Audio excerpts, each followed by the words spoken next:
You want to know what happened with the Draxes invasion? The old soldier's weathered face crinkled into something between a smile and a grimace. Well, grab a drink, kid. This isn't your standard issue war story.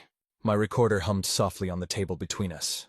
As the last surviving admiral from Earth's defense fleet, Elias Harrison was notoriously tight-lipped about the 3-day war that ended 20 years ago. The fact that he'd agreed to speak with me, a junior historian with barely enough credentials to access the public archives, was nothing short of miraculous. Most people think it was our superior tactics or some secret weapon, he continued, swirling amber liquid in his glass. Truth is, we were getting our asses handed to us for the first 48 hours. Completely outmatched. The bar around us hummed with the usual evening crowd, but a bubble of respectful distance had formed around our booth. Everyone knew who Harrison was, even if most were too young to remember the war itself. The Draxes had tech that made our best ships look like tugboats with pop guns. When their armada appeared beyond Jupiter's orbit, our long-range sensors couldn't even identify half their weapons systems. He took a slow sip. Command was in full panic mode. 2 billion people had already been evacuated from coastal cities worldwide, but we all knew that was just postponing the inevitable. I leaned forward. So what changed? The official reports just mentioned diplomatic intervention. Harrison barked a laugh that turned several heads. Diplomatic intervention. That's cute. What they don't tell you in history class is that diplomatic intervention was code for, we revealed the ultimate bluff in human history. Shut. Hours before the end of the war, Admiral Elias Harrison stood on the bridge of the UES Intrepid, Earth's flagship, and currently the only vessel in the fleet that hadn't been crippled or destroyed. His uniform was stained with coolant fluid from when he'd helped seal a breach in the engine room, and he hadn't slept in 36 hours. Sir, the Draxes command ship is hailing us, Lieutenant Donovan reported, her voice steady despite the circumstances. Put them through. Harrison straightened his posture, knowing full well he looked like hell.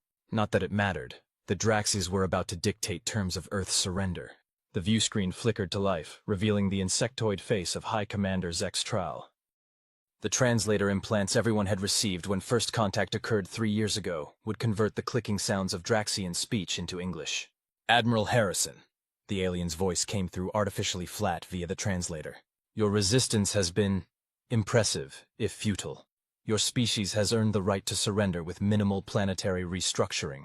Minimal restructuring was a euphemism. Harrison had come to understand meant only partial terraforming of Earth to suit Draxian biology. Merely billions of deaths instead of complete extinction. Commander, Harrison replied, choosing his words carefully. I appreciate your generosity. However, I'm authorized to inform you that if hostilities continue, we will be forced to activate the Antarctic defense system. The bridge crew exchanged confused glances. There was no Antarctic defense system, at least none they'd ever been briefed on. The Draxian commander's compound eyes flickered with what Harrison had learned to recognize as confusion. Our intelligence has no record of such a system. That's rather the point, Commander, Harrison replied with more confidence than he felt. It's been Earth's final contingency since before your species achieved spaceflight. From her station, Lieutenant Donovan shot Harrison a questioning look. He ignored it. Elaborate, the Draxian demanded. Harrison squared his shoulders. I'm not authorized to provide technical specifications. I can tell you it's a planetary-scale defensive measure that would make Earth undesirable for conquest. A self-destruct system? The Draxian's mandibles twitched. You would destroy your own world? Not destroy, Harrison corrected, improvising wildly. But the system would render Earth and its immediate orbital space uninhabitable to both our species for approximately 500 years. The Draxian commander's posture shifted subtly. This claim is difficult to verify. I understand your skepticism, Harrison nodded. I'm transmitting coordinates where you can send a single scout ship. Our defense forces will permit it to enter Earth's atmosphere and conduct non-invasive scans of the facility. He motioned to Donovan, who looked utterly baffled. Sir, she whispered. Send these coordinates, he murmured, quickly typing a string of numbers that corresponded to a location in Antarctica he remembered from his academy days. An old research station that had been abandoned decades ago. But sir, there's nothing— Just send them, Lieutenant, he hissed. After a moment's hesitation, she complied. The Draxian commander's eyes flickered rapidly, presumably reading the transmitted data. We will conduct this verification. Maintain your current position. Any aggressive action will result in immediate planetary bombardment. The transmission cut off. Sir, Donovan immediately turned to him. What exactly are you doing? Harrison collapsed into his command chair, exhaustion catching up with him. I'm buying us time, Lieutenant, and praying that General Lewis is as crazy as everyone says. Wait, I interrupted Harrison's story. You were bluffing about a superweapon? The old admiral's eyes twinkled. That's what makes this story so good, kid. I wasn't entirely bluffing. I just didn't know if what I was hinting at actually existed. I frowned. I don't understand. 3 years before the invasion, when the Draxes first made contact, General Amelia Lewis, head of Earth's Deep Underground Military Bases program, approached the Security Council with a wild theory. She believed we'd discovered something in Antarctica decades earlier that could potentially serve as leverage against technologically superior species. Something like what? Harrison took another sip of his drink. That's where it gets interesting. See, back in the 2040s, a joint research expedition discovered unusual energy readings 2 miles beneath the Antarctic ice. Whatever they found was classified above top secret. All we knew were rumors, that it wasn't human in origin, and that it predated our civilization by thousands, maybe millions of years. I felt a chill that had nothing to do with the bar's air conditioning. You're saying we found alien technology before we met actual aliens? That's exactly what I'm saying. Lewis theorized that what we found might have belonged to a species the Draxes had encountered before, possibly one they feared. But her ideas were dismissed as wishful thinking by most of military command. Until we started losing the war, that is. 36 hours before the end of the war. You did what? General Lewis's face on the secure channel was a mask of disbelief. Harrison kept his voice low, having retreated to his private quarters for this conversation. I implied we had some kind of superweapon in Antarctica. One that would make Earth unconquerable. Based on my theory? The one everyone's been calling me crazy for pursuing? To Harrison's surprise, Lewis didn't seem angry. Instead, a slow smile spread across her face. It was all I could think of, Harrison admitted. They've destroyed 2/3 of our fleet. We're out of options. And you sent them to the Ellsworth Station coordinates? Yes. It was the only Antarctic location I could remember offhand. Lewis's smile widened. Harrison, you magnificent bastard. You have no idea what you've done. I'm assuming that means I haven't just doomed humanity by bluffing? Quite the opposite. Lewis tapped something on her end of the communication. I'm sending you a file now. Priority Alpha clearance. This is for your eyes only. Harrison's terminal beeped as it received the encrypted document. What am I looking at? The truth about Ellsworth Station. It wasn't chosen randomly when it was built in the 2030s. It was positioned directly above what we've been calling Anomaly Zero. Harrison quickly scanned the document, his eyes widening. This can't be real. Oh, it's real, Lewis assured him.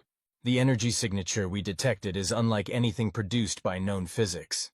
And the structure containing it, well, the dating puts it at roughly 300 million years old. Before the dinosaurs, Harrison murmured. Long before, whatever built it wasn't from Earth. And based on the symbols we've partially decoded, we believe it was a weapon, or at least a deterrent, designed to be found by species achieving interstellar travel. Harrison looked up from the document. Does it actually work? Lewis's expression sobered. We don't know. We've never dared activate it. The power requirements alone would drain half the planet's energy grid. But here's where your bluff gets interesting. The Draxes might recognize what it is. How would they? Because, Lewis said slowly, we think whoever built this thing did so to stop something that was systematically conquering worlds. Our xenolinguists believe the symbols translate roughly to containment, imprisonment, and, most interestingly, hunter of hunters. Harrison felt a chill run down his spine. You think it was built to stop something like the Draxes? Or whatever the Draxes fear most in the galaxy? Lewis leaned closer to the camera. Harrison, I need you to keep this bluff going. If I'm right, the mere existence of this facility might be enough to make them reconsider this invasion. And if you're wrong? Lewis's expression hardened. Then I'll meet you in whatever afterlife you believe in, because we're all about to find out if this thing works after all. So there really was something buried in Antarctica? I asked, completely engrossed in the story. Harrison nodded slowly. Something old, something powerful, something that wasn't built by human hands. But what exactly was it? Even now, that remains partially classified. What I can tell you is that it was a structure about the size of a football stadium, buried 2 miles down.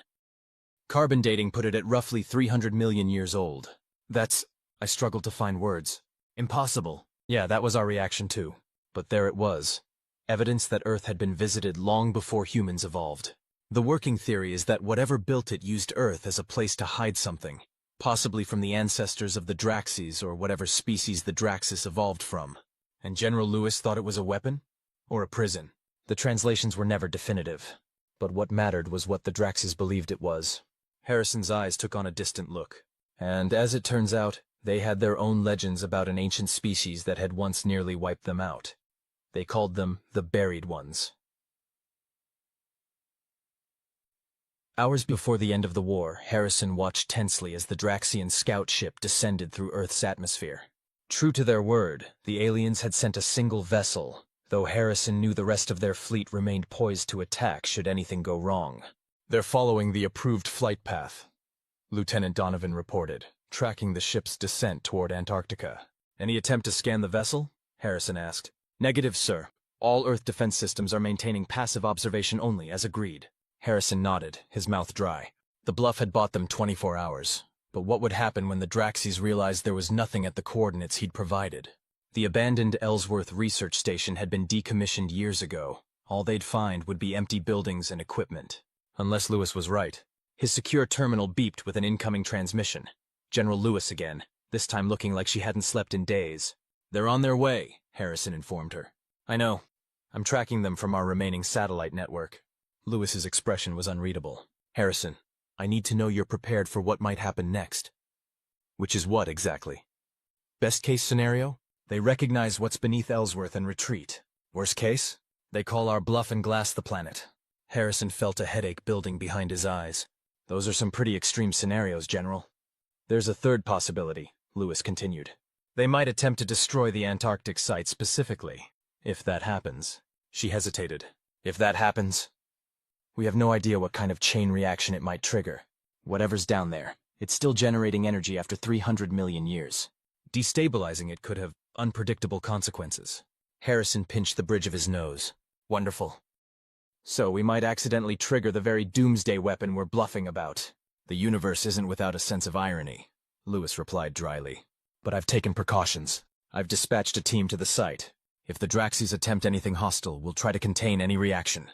"With all due respect, General, how the hell do you contain something we barely understand?" Lewis's expression hardened. "We've had decades to study it, Admiral. We may not know what it is, but we've developed protocols for what to do if it becomes unstable." Before Harrison could respond, Donovan called out from her station.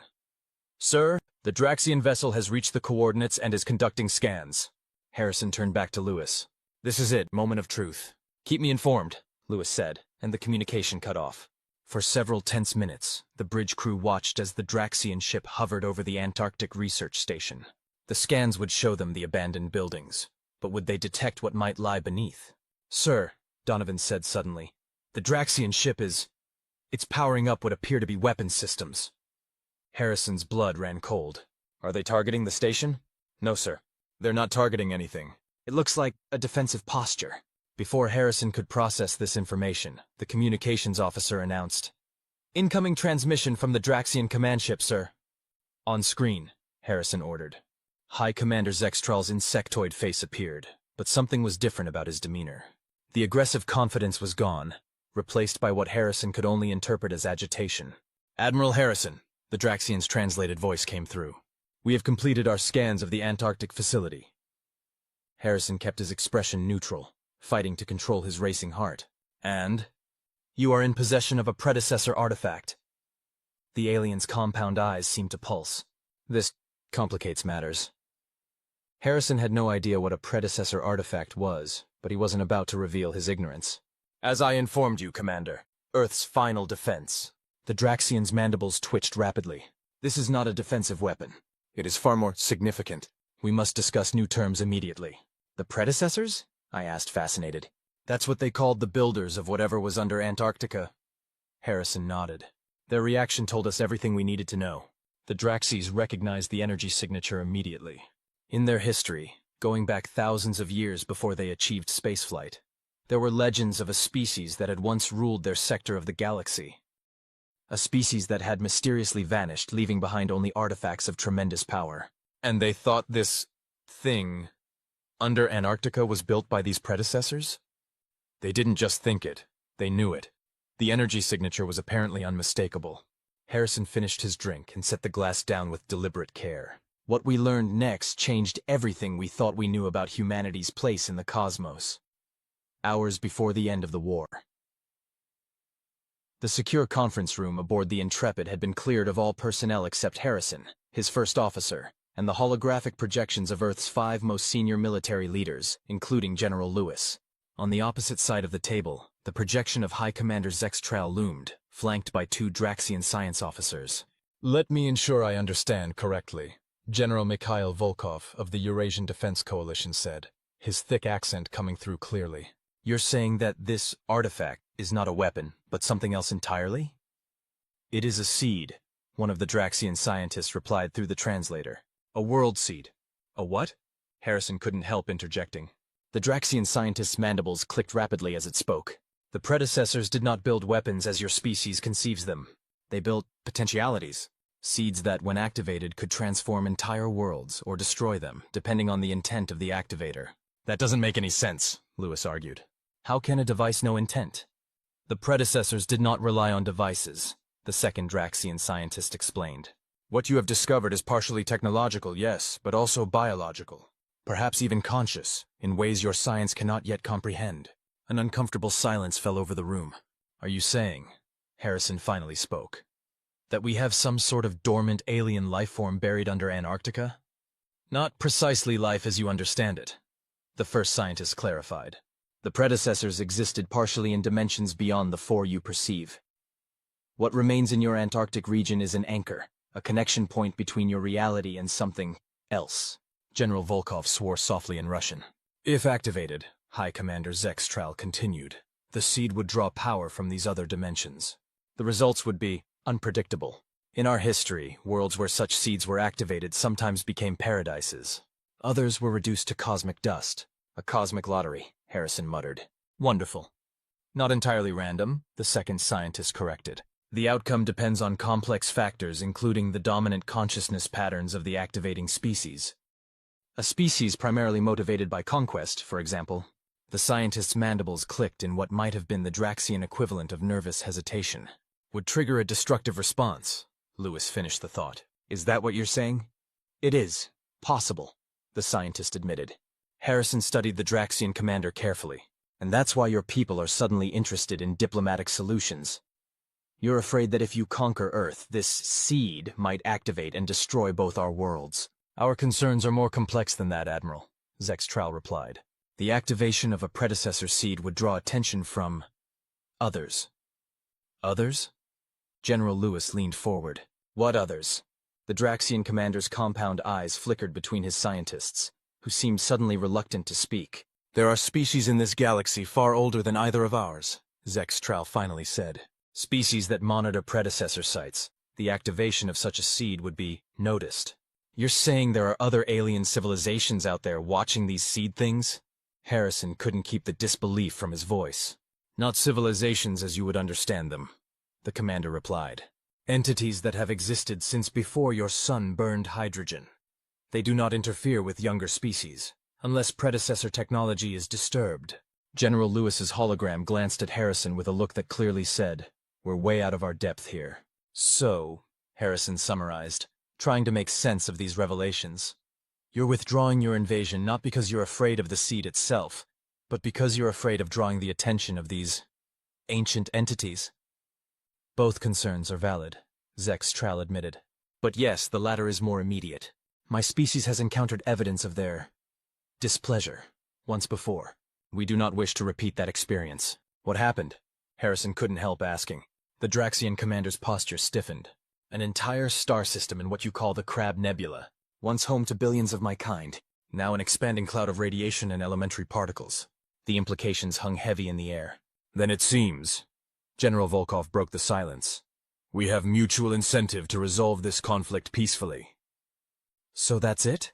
I asked, incredulous. They just left? Because they were scared of some cosmic boogeyman? Harrison chuckled. It sounds ridiculous when you put it that way. But remember, the Draxes had already conquered 17 other worlds before reaching Earth. They weren't exactly given to baseless superstition. And the official story became diplomatic intervention? What would you have called it? Aliens retreated because they're afraid of the eldritch horror we've got buried under the ice. Not exactly the kind of thing that inspires public confidence. Harrison shrugged. Besides, what followed was genuine diplomacy. The Draxes became our most important ally in introducing humanity to the wider galactic community. I glanced down at my notes. But what about the artifact itself? The seed? What happened to it? Harrison's expression grew more serious. That's where the story gets complicated. After the Draxes left, there was considerable debate about what to do with it. Some wanted to study it more aggressively. Others wanted to bury it deeper and pretend we'd never found it. And which side won? Neither. 3 days after the Draxes fleet withdrew, something happened at Ellsworth Station. Something that's still largely classified. 3 days after the end of the war. Harrison's shuttle touched down at the perimeter of what had once been Ellsworth Research Station. The landscape around him was transformed, not destroyed, as one might expect after some catastrophic event, but altered in ways that defied easy explanation. The snow and ice remained, but it was different somehow. Crystalline structures that caught the Antarctic sunlight and refracted it in impossible rainbows. The air itself seemed charged, as though the boundary between atmosphere and vacuum had become more suggestion than physical law. General Lewis met him at the landing zone, her expression grim. "What happened here?" Harrison asked as they walked toward the main facility, or what remained of it. The buildings were intact, but they seemed to shift subtly when viewed from different angles, as though existing in multiple configurations simultaneously. "We're still trying to figure that out," Lewis admitted. "After the Draxes left, we increased our monitoring of the artifact. Energy readings started fluctuating in patterns we hadn't seen before. It was dormant for 300 million years, and it just happened to wake up after the Draxes scanned it?" Harrison couldn't keep the skepticism from his voice. "That's the working theory. Their scans might have triggered some kind of response mechanism." Lewis led him through a security checkpoint where each guard wore not just standard protective gear, but also strange metallic headbands. "These help filter the perceptual distortions," she explained, handing one to Harrison. He put it on reluctantly.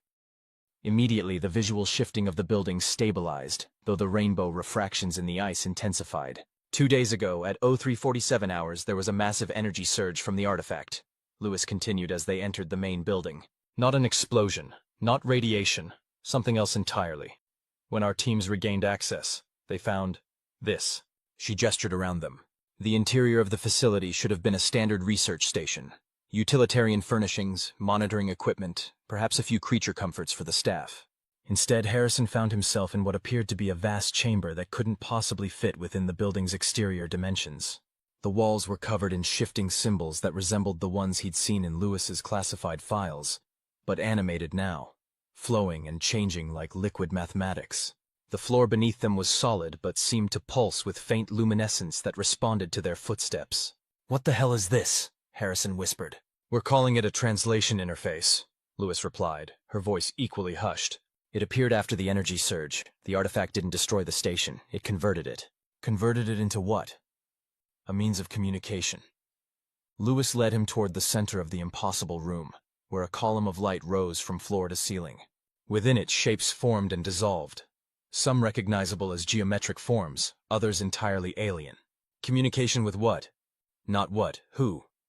Lewis's expression was a mixture of awe and trepidation. "The predecessors didn't vanish, Admiral. They evolved, transcended physical form, and now they're reaching out to us." Harrison stared at the column of light, trying to process this information. "Why now? Why us?" "That's the question, isn't it?" Lewis sighed. "The working theory is that our willingness to bluff rather than use the artifact as a weapon, even when faced with extinction, triggered some kind of evaluation protocol. We passed a test we didn't know we were taking. Eats. A test," Harrison repeated flatly. "So what happens now?" The light column pulsed, and suddenly the shifting forms within it coalesced into a roughly humanoid shape, though one with proportions that seemed to constantly adjust, as though physical consistency was an afterthought. "Now," a voice spoke directly into Harrison's mind, bypassing his ears entirely. "We talk." I stared at Harrison in disbelief. "You're saying you personally spoke with one of these predecessors?"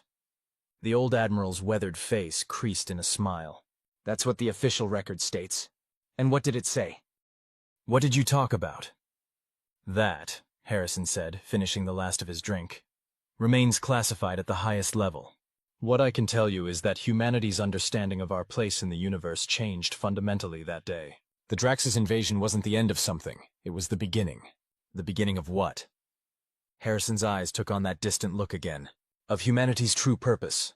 The reason we evolved on this particular rock, orbiting this particular star. Which is I prompted when he didn't continue. Consider this, kid. What if intelligent life isn't the random outcome of evolution that we've always assumed? What if consciousness itself, at least the particular type of consciousness that humans possess, was the whole point? I frowned, trying to follow his logic. I don't understand. The predecessors didn't just leave that artifact under Antarctica by chance. They placed it there, on a world that, at the time, was dominated by nothing more sophisticated than primitive bacteria. Why would they do that? Because they were playing the long game. A game measured in hundreds of millions of years. Harrison leaned forward. They seeded thousands of worlds across the galaxy, each with the potential to produce intelligent life. Earth was just one of many experiments. Experiments in what? In creating consciousness that could eventually join them. Harrison tapped the side of his head. The human mind, specifically, our capacity for abstract thought, for imagining possibilities beyond immediate physical reality, isn't just a quirk of evolution. It's a deliberately cultivated trait. I sat back, stunned by the implications. You're saying human evolution was guided? Not directly controlled, but nudged in certain directions over millions of years. Harrison shrugged. At least, that's the theory that emerged from what we learned at Ellsworth. And the Draxes? Where do they fit into this? Different experiment, different parameters. Their consciousness evolved along different lines, more collective, less individually imaginative. Both valid approaches to the same ultimate goal, which is creating species capable of eventually transcending physical form entirely, joining the predecessors in whatever state of existence they've evolved into. I let that sink in for a moment. And we're, what, candidates for ascension or something? Harrison chuckled. Put that way, it sounds like religious nonsense. But in scientific terms, we're talking about a form of existence beyond the four-dimensional space-time we currently inhabit. The predecessors exist in, or at least can perceive and interact with, dimensions beyond our normal experience. So what happened after your conversation with this entity? Did it just leave? Not exactly. The interface at Ellsworth remains active to this day, though access is restricted to a select few researchers with the psychological profile to handle direct communication with non-human consciousness. And the Draxes? Did they ever threaten Earth again? Harrison shook his head. Quite the opposite. Once they understood that we were, in a sense, cousins in the predecessor's grand experiment, our relationship changed dramatically. The Mutual Development Treaty of 2046 established the framework for what eventually became the Galactic Concord. All because of what was buried under Antarctica, I mused. All because we chose not to use it as a weapon, Harrison corrected. That's the detail that gets lost in the classified reports and redacted histories. It wasn't the artifact itself that changed everything. It was humanity's approach to it. He leaned back in his seat, suddenly looking every one of his 80-plus years. You know the irony of the whole thing? If the Draxes had never invaded, we might never have discovered the artifact's true purpose. It might have remained just another scientific curiosity, buried in the ice for another million years. So the invasion was actually fortunate? I wouldn't go that far. Thousands died in those first 48 hours. But in the cosmic scheme of things... Harrison trailed off, gazing into his empty glass. Let's just say the universe unfolds in strange ways sometimes. As I packed up my recording equipment, Harrison placed a weathered hand on my arm. There's one more thing, he said quietly. Something not in any official record. I paused, intrigued. What's that? The conversation I had with the predecessor entity. There was a moment when it showed me something. A glimpse of possibilities. Futures branching out like a vast tree, each limb representing a potential path for humanity. What did you see? Harrison's eyes took on that distant look again. In some branches, we destroyed ourselves through war or environmental collapse. In others, we stagnated, never reaching beyond our solar system. But in a few, just a few, we joined the predecessors, becoming something more. And which branch are we on now? The old admiral smiled enigmatically. That's the thing about free will, kid. We're making that choice every day, with every decision. The artifact didn't change our nature. It just showed us what we could become. He stood slowly, joints creaking with age. The war with the Draxes ended the moment they learned what we had buried beneath Antarctica. But humanity's real journey, that's just beginning. As he walked away, I couldn't help but glance upward, through the bar's skylight, to the stars now visible in the evening sky. Somewhere out there, other experiments were unfolding on countless worlds. Other consciousnesses were evolving, perhaps approaching their own moments of truth. And somewhere beyond normal perception, the predecessors were watching, waiting for the children of their grand experiment to join them in the cosmos. 20 years later, I stand at the edge of what was once Ellsworth Station, now the center of the Antarctic Communion Complex. The crystalline structures have grown over the decades, forming spires that reach impossibly high into the clear polar sky. My credentials as Earth's official historian grant me access that few others receive. Harrison has been gone for 15 years now, but his legacy lives on in the diplomatic corps that now represents humanity throughout the galactic community. The guard hands me one of the newer perception filters, sleeker than the crude headbands of 20 years ago, but serving the same purpose. As I fit it over my temples, the familiar disorientation hits me, then passes as the filter calibrates to my brainwaves. The interface is expecting you, the guard informs me, gesturing toward the central dome. I nod my thanks and proceed along the pathway.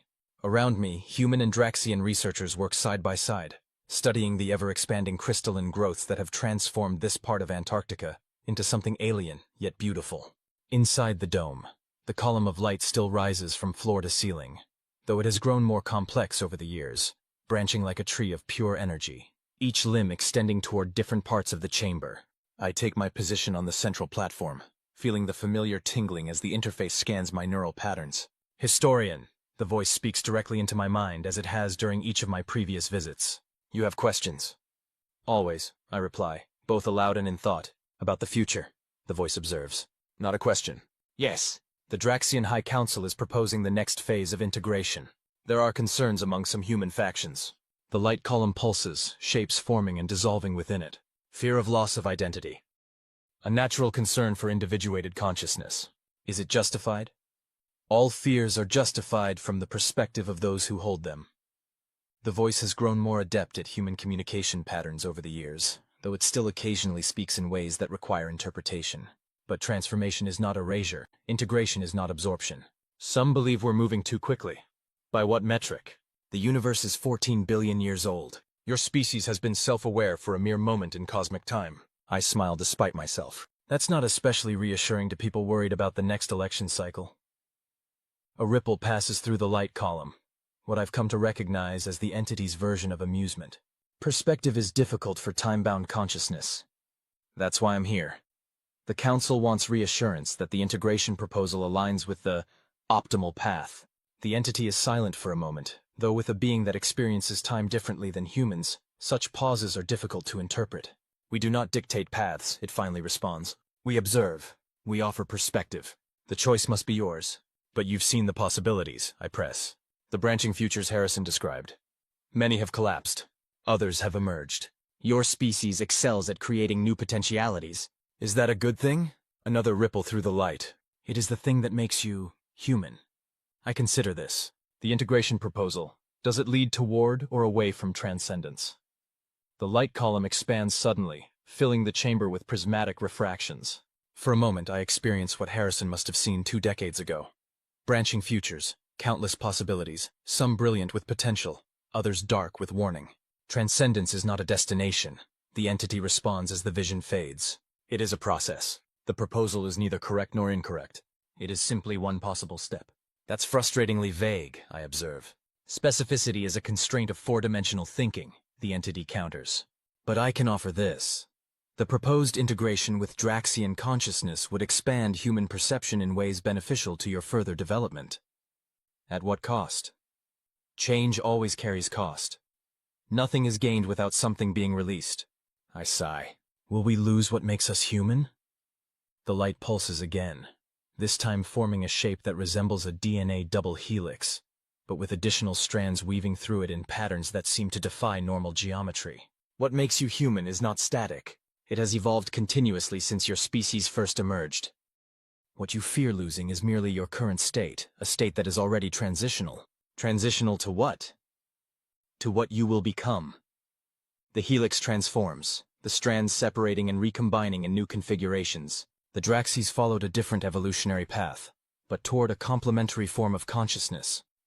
Integration does not mean erasure of either pattern, but the creation of new possibilities that neither could achieve alone.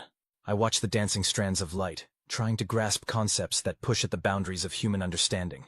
Is this why the predecessors created the artifacts? To eventually bring different consciousness types together? Creation implies a beginning.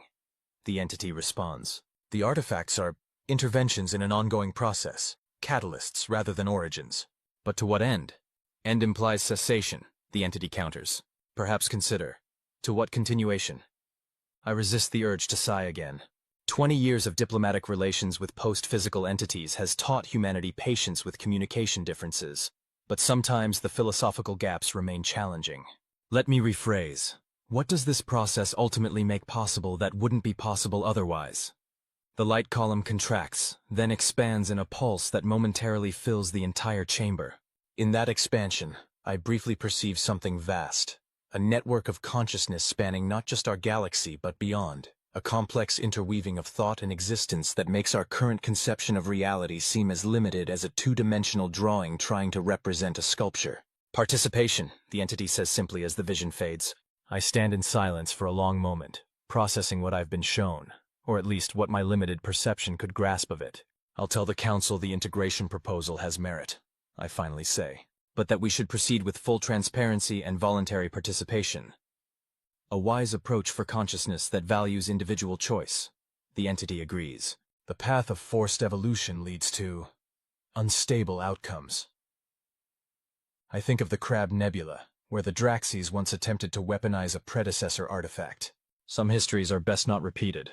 Before I go, I say, there's something I've always wondered. Why Earth? Out of all the potential worlds, why place an artifact here? The light column ripples in what I've come to recognize as something like contemplative amusement. Earth was not special, the entity responds. And yet, all worlds where consciousness emerges are special in their particular way. Your planet had favorable conditions. For developing human consciousness specifically? For developing consciousness that asks why? The light pulses. A simple question with complex implications. It is the beginning of all science, all philosophy, all art. And the Draxes? What question defined their evolution? How? The entity replies. Their consciousness excels at process, at methodology, at implementation. Together we might actually accomplish something worthwhile. I finish the thought. Another ripple of apparent amusement. You already have. The question is what you might accomplish next. As I leave the chamber, I glance back at the column of light, this impossible interface between human understanding and something far beyond it. Harrison was right all those years ago. The war ended the moment the Draxes learned what we had buried beneath Antarctica. But the real story, the real journey, was just beginning. Outside, the Antarctic sun casts rainbow refractions through the crystalline structures that continue to grow across the landscape. A Draxian researcher nods a greeting as I pass, its compound eyes glittering behind a modified perception filter adapted for its species' unique neurology. Productive communion? It asks in the precise, slightly flat manner of translated Draxian speech. Enlightening, if not entirely clear, I reply with a smile. The Draxian's mandibles click in what I've learned to recognize as appreciative amusement. Clarity is overrated. Possibility is where growth occurs. As I look up at the crystalline spires reaching toward the sky, I can't help but think that the true legacy of what was buried beneath Antarctica isn't the artifact itself, but what it revealed about humanity's potential, and the universe's endless capacity for wonder.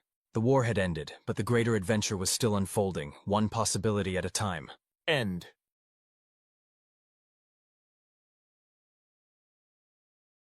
Sir, you're going to want to see this. Commander Daniel Hayes looked up from his coffee. Real coffee, not that synthetic swill they tried to pass off in the outer colonies, and raised an eyebrow at Lieutenant Pierce, who was standing in the doorway of his office looking like someone had just told her that gravity was optional. Please tell me it's not another complaint about our diplomatic protocols, Hayes said, setting down his mug. Because I'm still not apologizing for what Ambassador Williams said to the Zephyrian trade delegation. No, sir, it's from the Galactic Council. Hayes leaned back in his chair, which creaked in that particular way that suggested the furniture budget had been allocated elsewhere. Again, the Galactic Council? Those uptight bureaucrats who think a stern memo can solve interstellar conflicts? The very same, sir. Pierce stepped forward and placed a data pad on his desk. They've sent us what appears to be an ultimatum. Now that was interesting. Hayes picked up the pad and began reading, his expression shifting from mild curiosity to barely contained amusement. By the time he reached the end, he was trying very hard not to laugh. Pierce, have you read this? Yes, sir. Several times, actually. I wanted to make sure I wasn't having some kind of stress-induced hallucination. Hayes cleared his throat and began reading aloud in his best pompous bureaucrat voice. To the primitive species of Sol 3, designation human, Your recent expansion into sectors 7 Alpha through 12 Gamma has been noted with considerable alarm by the civilized members of the galactic community. He paused, looking up at Pierce. Civilized members, I love that part. It gets better, sir. Your species' tendency toward violence, unpredictability, and general disregard for established protocols has been deemed a threat to galactic stability. Therefore, by unanimous vote of the Council, you are hereby ordered to cease all expansion beyond your home system and submit to immediate cultural rehabilitation under Council supervision. Hayes set the pad down and steepled his fingers. Cultural rehabilitation? Well, that doesn't sound ominous at all. There's more, Pierce said, though she looked like she'd rather be anywhere else right now. Of course there is. Hayes picked up the pad again. Failure to comply within one standard galactic cycle will result in the deployment of a pacification fleet to your system. This is not a negotiation. This is a mercy. The silence that followed was the kind of quiet that usually preceded either enlightenment or explosive violence.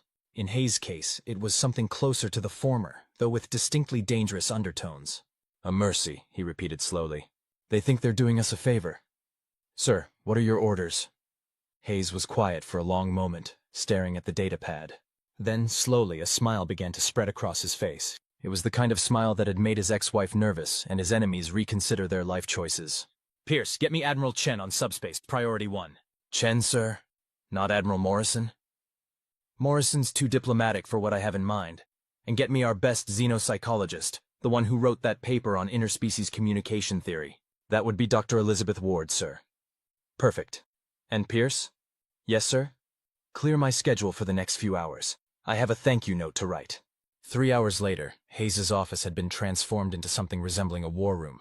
If war rooms were typically cluttered with coffee cups, snack wrappers, and at least one person who kept making inappropriate jokes about alien anatomy.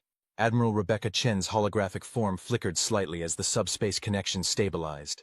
She was a woman in her 50s with steel gray hair and the kind of eyes that suggested she'd seen enough nonsense to last several lifetimes. Daniel, I got your message. Please tell me you're not about to start an interstellar incident. Would I do that? Yes. Frequently.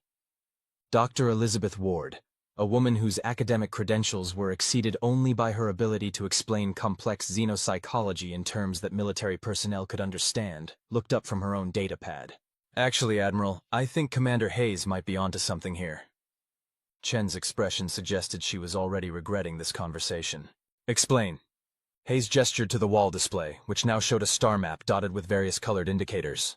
The Galactic Council. 73 member species, representing what they claim are the civilized races of this galaxy. They've been around for about 12,000 years, give or take a few centuries.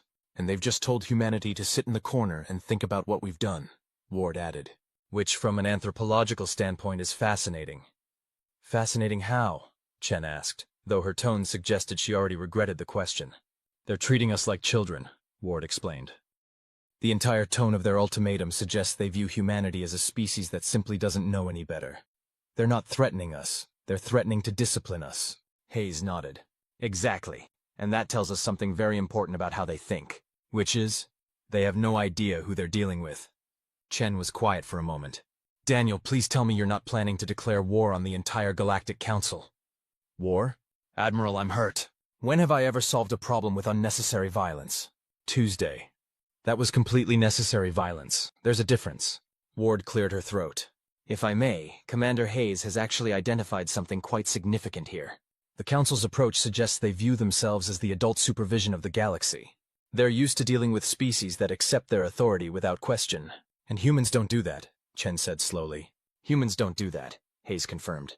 In fact, humans have a long and distinguished history of responding to authority figures with varying degrees of creative defiance. So what are you proposing? Hayes grinned. We're going to send them a thank you note. The silence that followed was profound. A thank you note, Chen repeated. A very polite, very sincere thank you note. We're going to thank them for their concern, thank them for their offer of cultural rehabilitation, and then we're going to explain exactly why we won't be needing their services. Ward was nodding enthusiastically. It's brilliant, actually. They expect either submission or aggression. A politely worded refusal that treats their ultimatum as a helpful suggestion rather than a threat will completely derail their decision-making process. And if they decide to send their pacification fleet anyway? Chen asked. Hayes's grin widened. Then we'll give them a demonstration of why the rest of the galaxy finds us so concerning. The first draft of humanity's response took 6 hours, 3 pots of coffee, and what Hayes would later describe as the most educational argument about comma placement in military history. We can't say shove your cultural rehabilitation where the cosmic background radiation doesn't shine, Ward insisted for the 3rd time. We're going for polite bewilderment, not barely contained hostility. But it has such a nice ring to it, Hayes protested. Save it for draft 2, Chen suggested. If they don't get the message the first time. Lieutenant Pierce, who had been tasked with actually typing the response, looked up from her workstation. Perhaps we could phrase it as, we must respectfully decline your generous offer of cultural guidance? Better, Ward agreed. We want to sound like we genuinely appreciate their concern, but are politely confused about why they think we need help. Hayes paced behind Pierce's chair, occasionally peering over her shoulder at the screen. Make sure we include something about our expansion being motivated by scientific curiosity and the desire to make new friends.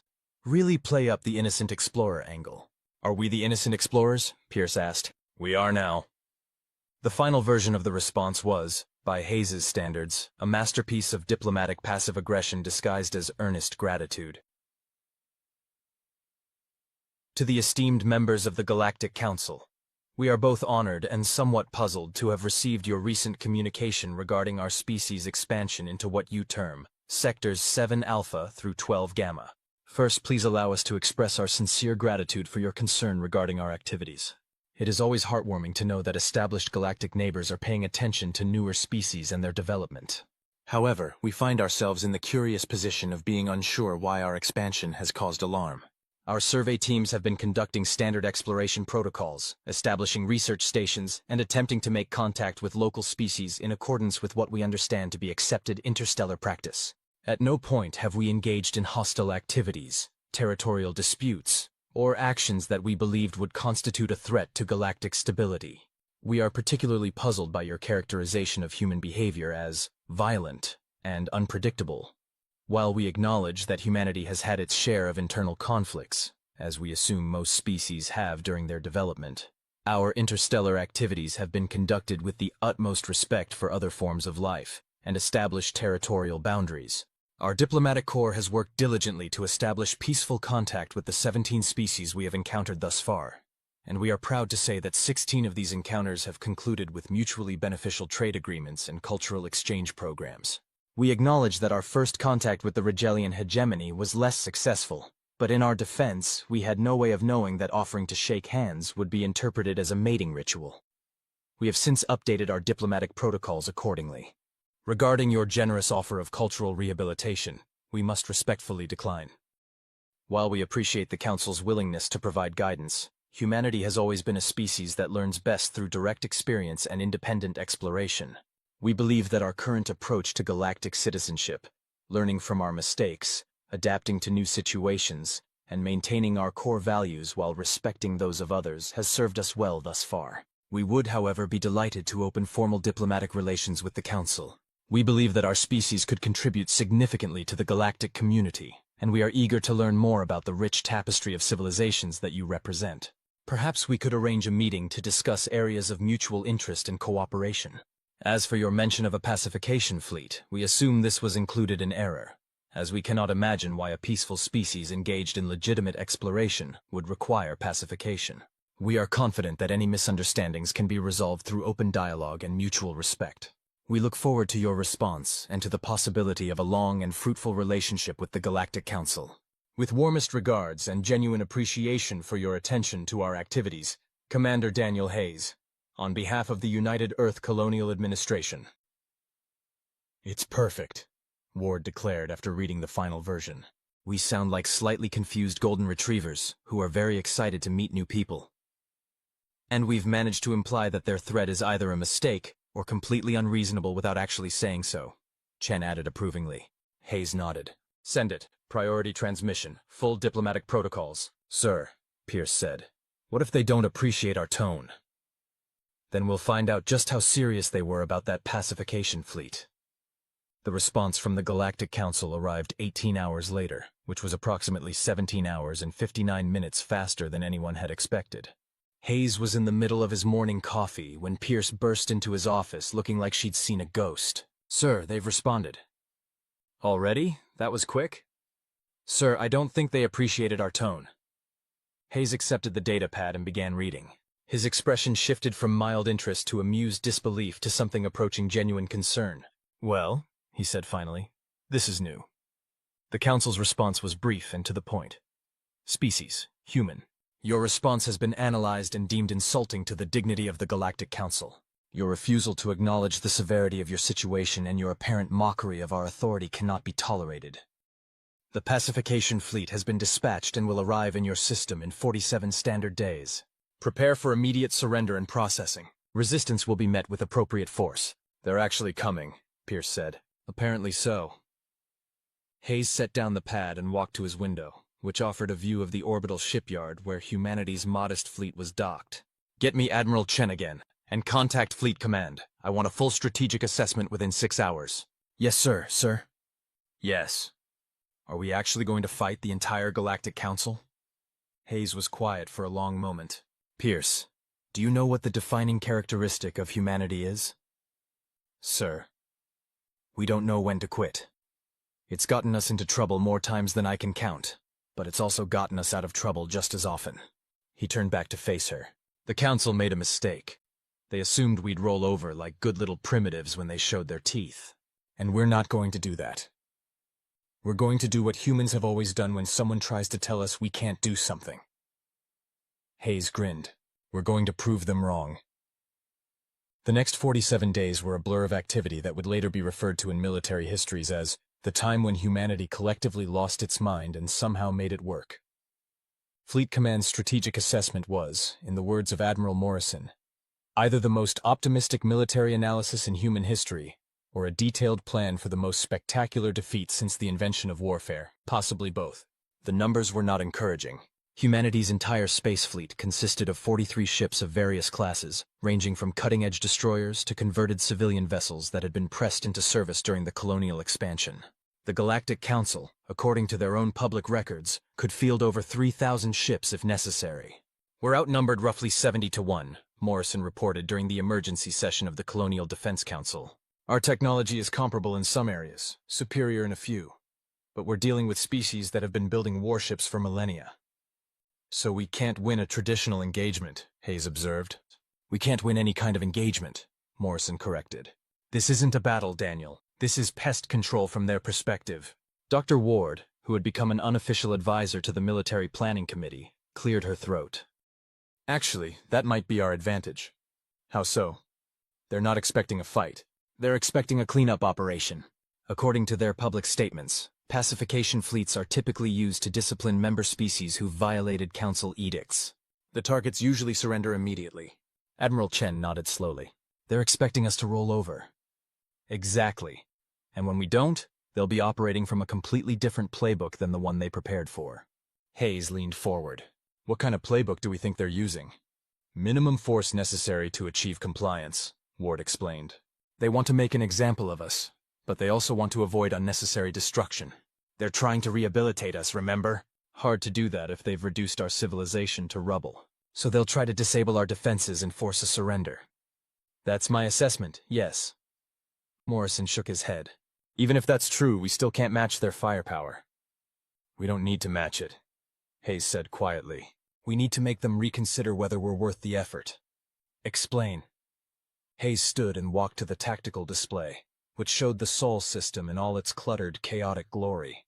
Earth, Mars, the asteroid belt mining stations, the outer colony worlds, the orbital platforms that served as waypoints for ships heading to other systems. "What do you see when you look at this?" he asked. "Our territory," Chen replied. "I see a weapons system." The silence that followed was the kind that preceded either genius or catastrophe. "Daniel," Morrison said carefully, "please tell me you're not planning to use our entire solar system as a weapon."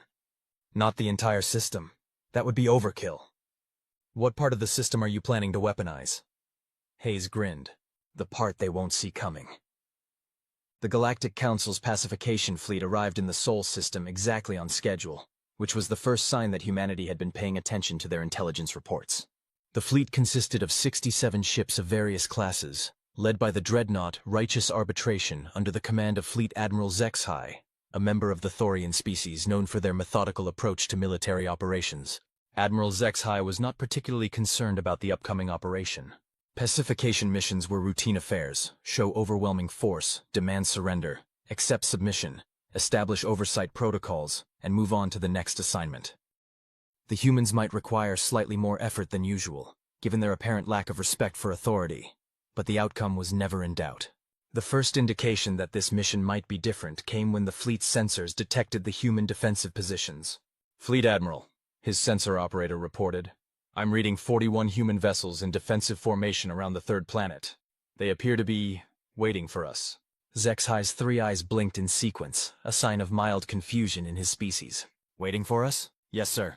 They're broadcasting on all frequencies. Standard greeting protocols, requests for parley, and—" The operator paused. "What appears to be an invitation to tea." "Tea?" "Yes, sir.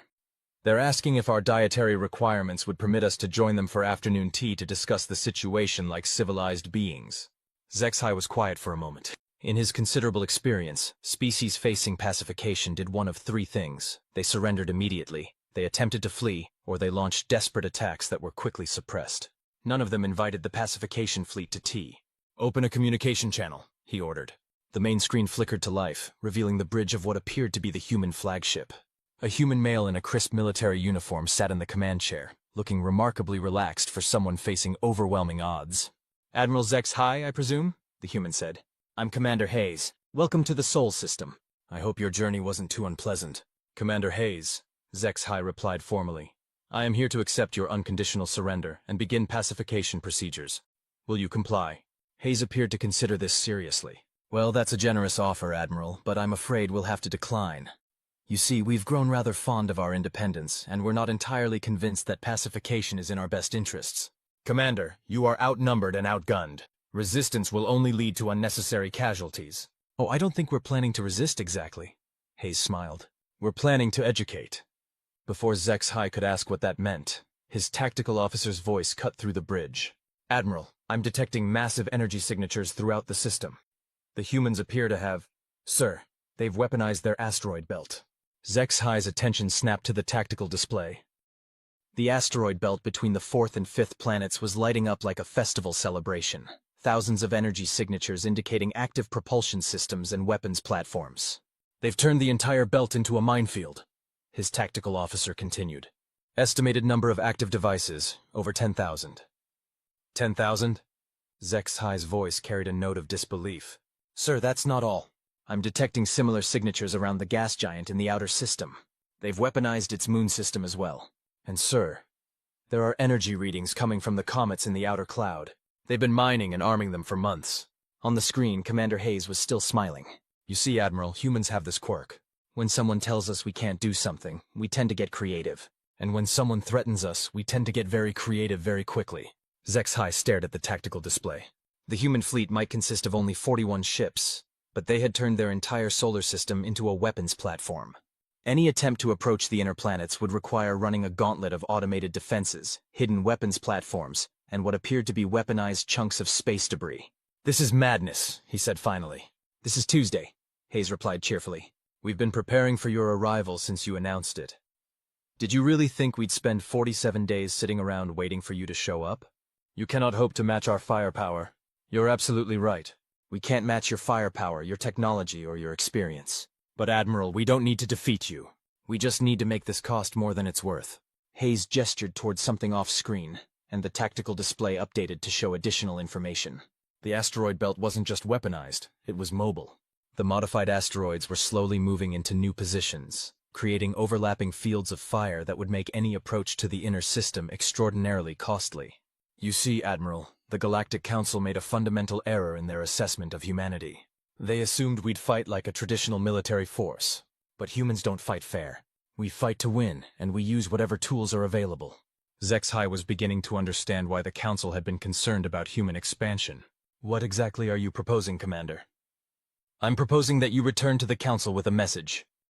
Humanity is willing to discuss our role in the galactic community, but we will not be dictated to.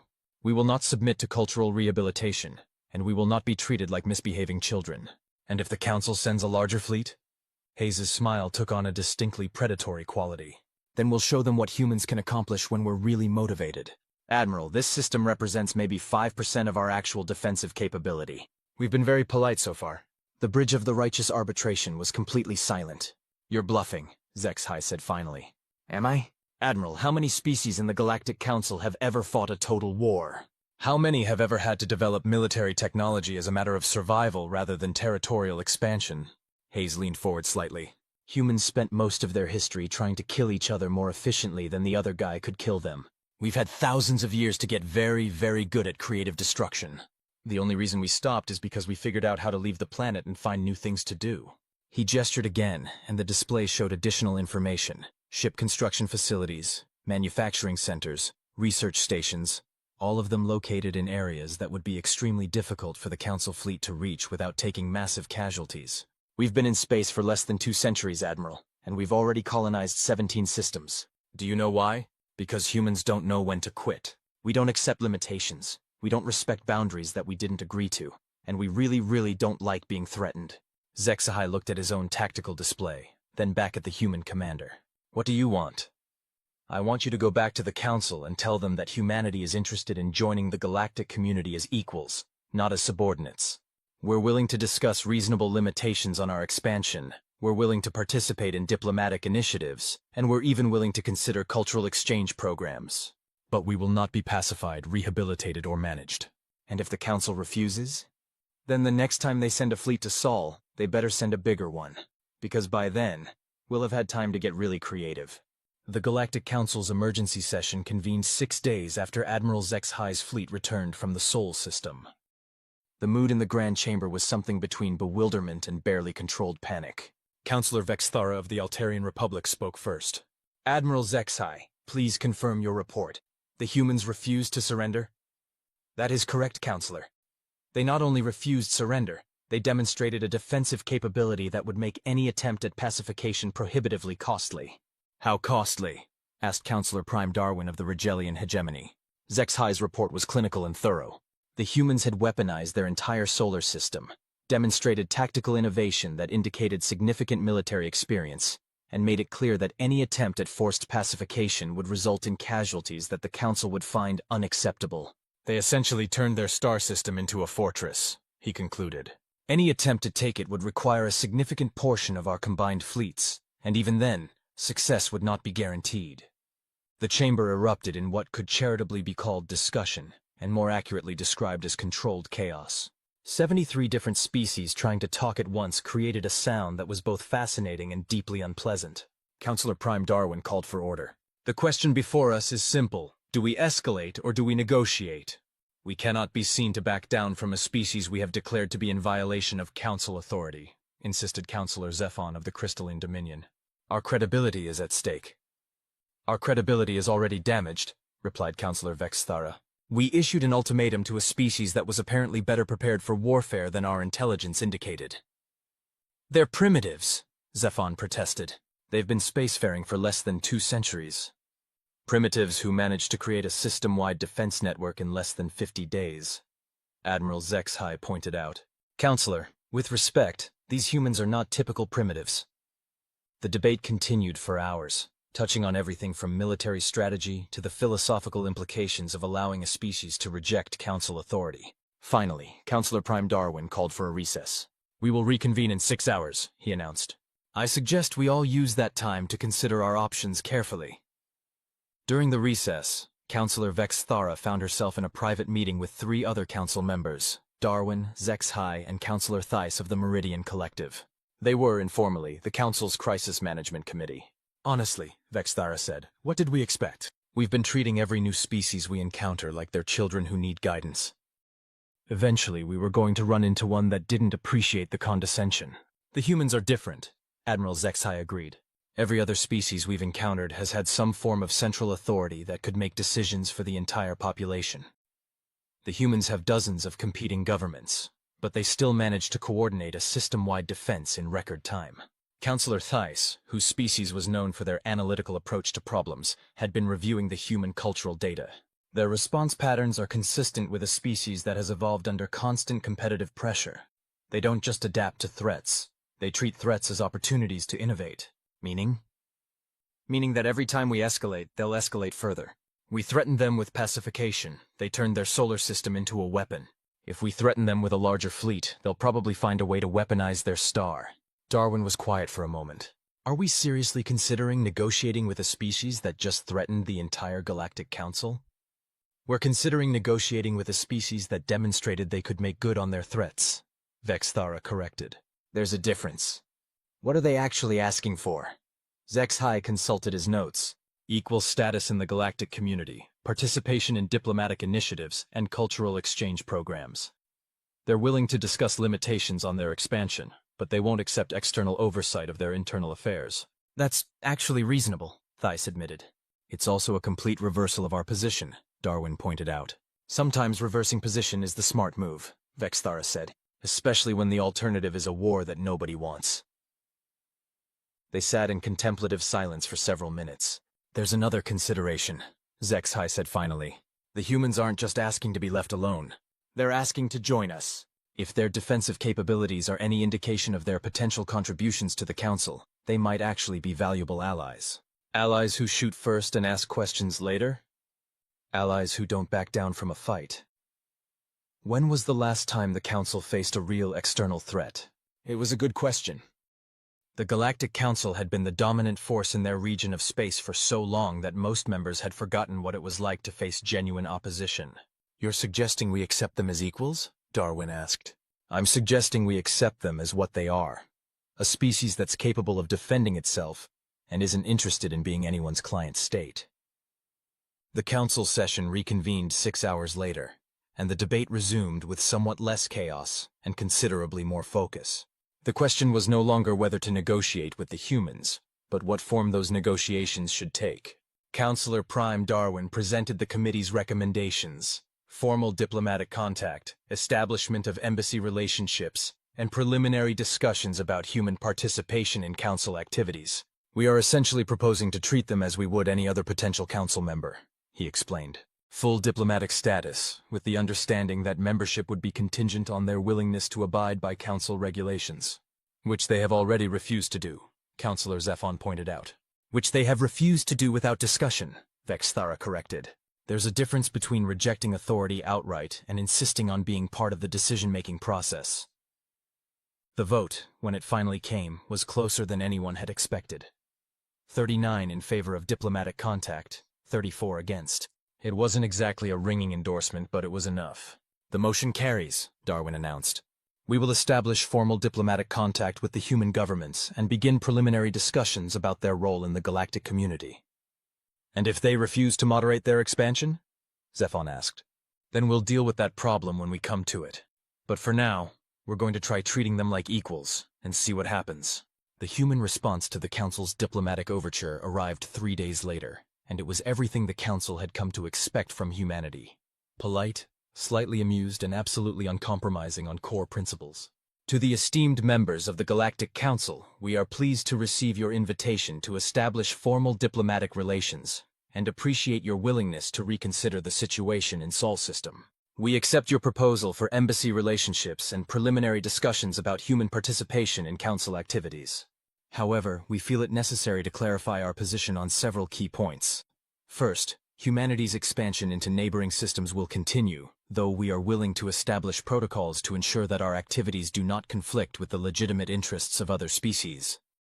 We propose a system of advanced notification and consultation for expansion into disputed or sensitive areas. Second, while we are interested in participating in council activities, we will not accept client status or any arrangement that subordinates human interests to council authority. We are prepared to contribute to collective decision-making, but will retain final authority over our internal affairs. Third, we believe that the galactic community would benefit from a more flexible approach to interspecies relations. The current system of council oversight and species rehabilitation may not be appropriate for all civilizations, and we suggest that alternative models of cooperation be considered. We look forward to productive discussions and to the possibility of contributing to a more dynamic and inclusive galactic community. With best regards, the United Earth Colonial Administration. On behalf of the 17-member governments of the Human Colonial Collective. The response sparked another round of debate in the council chambers, but this time the tone was different. The humans weren't rejecting council authority. They were proposing to reform it. They want to change how we do things, Councillor Theiss observed. They want us to stop treating every species like they need babysitting, Vex Thara replied. Which, honestly, might not be a bad idea. Darwin was reading through the human proposal more carefully. They're suggesting a partnership model rather than a hierarchical one. Species working together as equals rather than clients seeking approval from a central authority.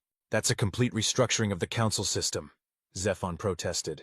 Maybe it's time for a complete restructuring, Admiral Zexhai suggested. When was the last time we encountered a species that brought something new to the table, rather than just accepting what we offered them? It was, once again, a good question. 6 months later, Commander Hayes was standing in his office, looking out at a view that had changed considerably since the council crisis began. The orbital shipyard was busier than ever, with construction crews working on vessels designed for deep space exploration rather than system defense. The asteroid belt had been partially demilitarized, though enough weapons platforms remained to make any potential aggressor think twice. Sir, Lieutenant Pierce said from the doorway. The Altarian ambassador has arrived for the Security Council meeting. Excellent. And the Regelian trade delegation?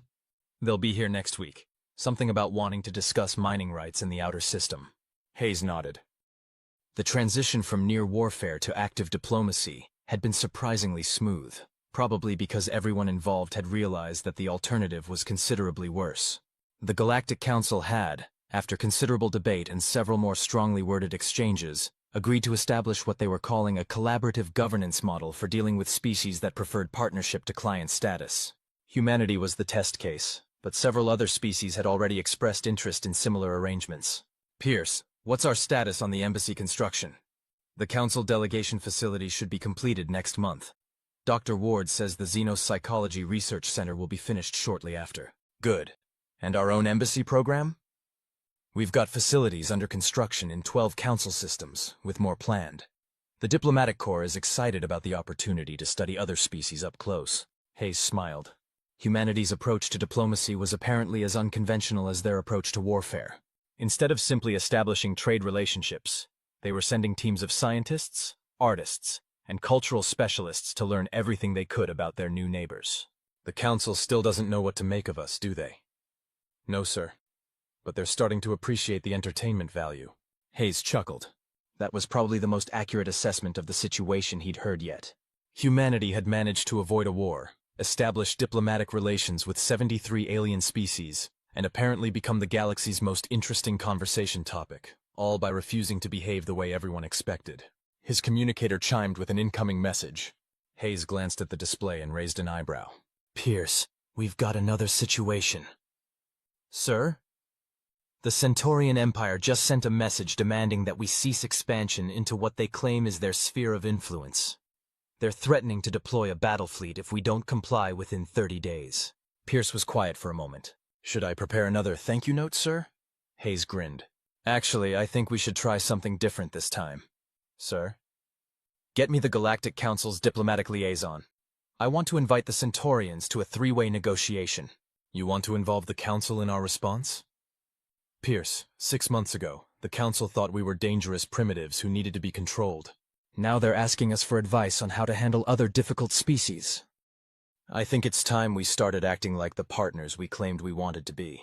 It was, Hayes reflected, a perfect example of the human approach to problem solving. When faced with a threat, don't just defend. Turn it into an opportunity. When offered subordination, demand partnership. When confronted with authority, demonstrate that you can be an authority yourself. And when someone tries to tell you what you can't do, prove them wrong in the most creative way possible. Oh, and Pierce? Yes, sir? Send a copy of our response to Admiral Chen. I want her to know that humans haven't gone completely soft just because we're playing diplomat now. Pierce smiled. Understood, sir. Should I include the part about how we've been mapping Centaurian space for the past 3 months? Absolutely. It's important to be thorough in our diplomatic communications. As Pierce left to draft humanity's latest exercise in creative diplomacy, Hayes returned to his view of the orbital shipyard. The ships being built there were still capable of warfare, but they were also equipped for exploration, research, and the kind of long-term missions that would carry humanity to the far reaches of the galaxy. The Galactic Council had wanted to limit human expansion to prevent them from becoming a threat. Instead, they'd helped humanity become something much more dangerous, a species that other species actually wanted to work with. It was, Hayes thought, probably the most human outcome possible. Epilogue. 5 years later. The Galactic Council's annual assembly had grown considerably since humanity's admission as a full member. What had once been a staid gathering of 73 species had become a dynamic forum of nearly 200 civilizations, many of which had been inspired by humanity's example to demand partnership rather than client status. Former Commander Hayes, now Ambassador Hayes, stood at the podium in the Great Assembly Hall, preparing to deliver his species' annual report. The hall was packed with representatives from across the galaxy, and the energy in the room was palpable. "Fellow council members," he began. 5 years ago, humanity was threatened with pacification for the crime of expanding too quickly and being too unpredictable. Today, I'm pleased to report that we have successfully expanded into 47 new systems and have become significantly more unpredictable. The laughter that rippled through the assembly was genuine. Humanity's ability to find humor in almost any situation had become legendary among Council species. In the past year alone, human research teams have made first contact with 12 new species, established trade relationships with 37 civilizations, and successfully mediated 7 territorial disputes. We have also, I'm proud to say, managed to avoid starting any wars, though we did come close during the Great Pi Incident on Kepler 442b. More laughter. The Great Pi Incident had become a cautionary tale about the importance of understanding local customs before attending cultural festivals. But perhaps most importantly, we have learned that the galaxy is a much more interesting place when species are free to be themselves rather than forced to conform to a single model of civilization. The collaborative governance model pioneered by this council has proven that diversity of thought and approach makes us all stronger. Hayes paused, looking out over the assembled representatives. Humans were no longer the only species questioning traditional authority structures. The Draconian Consortium had recently demanded the right to settle their own disputes without council oversight. The Crystalline Dominion was experimenting with democratic decision-making. Even the traditionally hierarchical Rigelian hegemony had begun consulting with their client species rather than simply issuing orders. 5 years ago, the Council saw humanity as a problem to be solved. Today, I hope you see us as partners in solving problems. Because the universe is full of challenges that require creative solutions, and creativity thrives when different perspectives are allowed to flourish. He concluded with the traditional closing formula, but added his own twist. Thank you for your attention. Thank you for your patience with our continued unpredictability, and thank you for proving that even the most established institutions can learn new tricks. The applause was thunderous. Later, at the reception following the assembly, Hayes found himself in conversation with Admiral HFY, who had since been promoted to the Council's Security Advisory Board. "You know, Ambassador," HFY said, "when I first encountered your species, I thought you were completely insane. And now? Now I'm convinced you're completely insane. But I've come to appreciate that it's a very effective kind of insanity." Hayes raised his glass, filled with a beverage that was apparently considered a delicacy by the Altarian Republic, and tasted like carbonated tree bark to human palates. To effective insanity, then. To effective insanity, HFY agreed, raising his own glass. And to the most interesting 5 years in Council history. As they drank, Hayes reflected on the journey that had brought them to this point. Humanity had started as a species under threat, facing the choice between submission and destruction. They had chosen neither, instead creating a third option that no one had seen coming. It was, he thought, the most human response possible. When faced with an impossible choice, change the rules of the game. The Galactic Council had sent Earth a threat, expecting submission or defiance. Instead, Earth had replied with a thank you note and an invitation to reconsider how things were done. And somehow, against all odds and expectations, it had worked. Outside the Great Hall's windows, ships from dozens of species moved through the traffic lanes around the Council station. Human vessels were easily identifiable. They were the ones that looked like someone had taken conventional ship design and asked, "But what if we did it differently?" Just like humanity itself, really. Different, unpredictable, and absolutely determined to prove that there was always another way to solve any problem. The galaxy, Hayes reflected, was a much more interesting place because of it. And somewhere in the depths of space, a new species was probably just discovering faster-than-light travel, and preparing to take their first tentative steps into the galactic community. When they did, they would find a council that had learned to appreciate diversity, creativity, and the occasional bit of effective insanity. It was, Hayes thought with satisfaction, a pretty good legacy for a species that had been threatened with cultural rehabilitation just 5 years earlier. Not bad for a thank you note.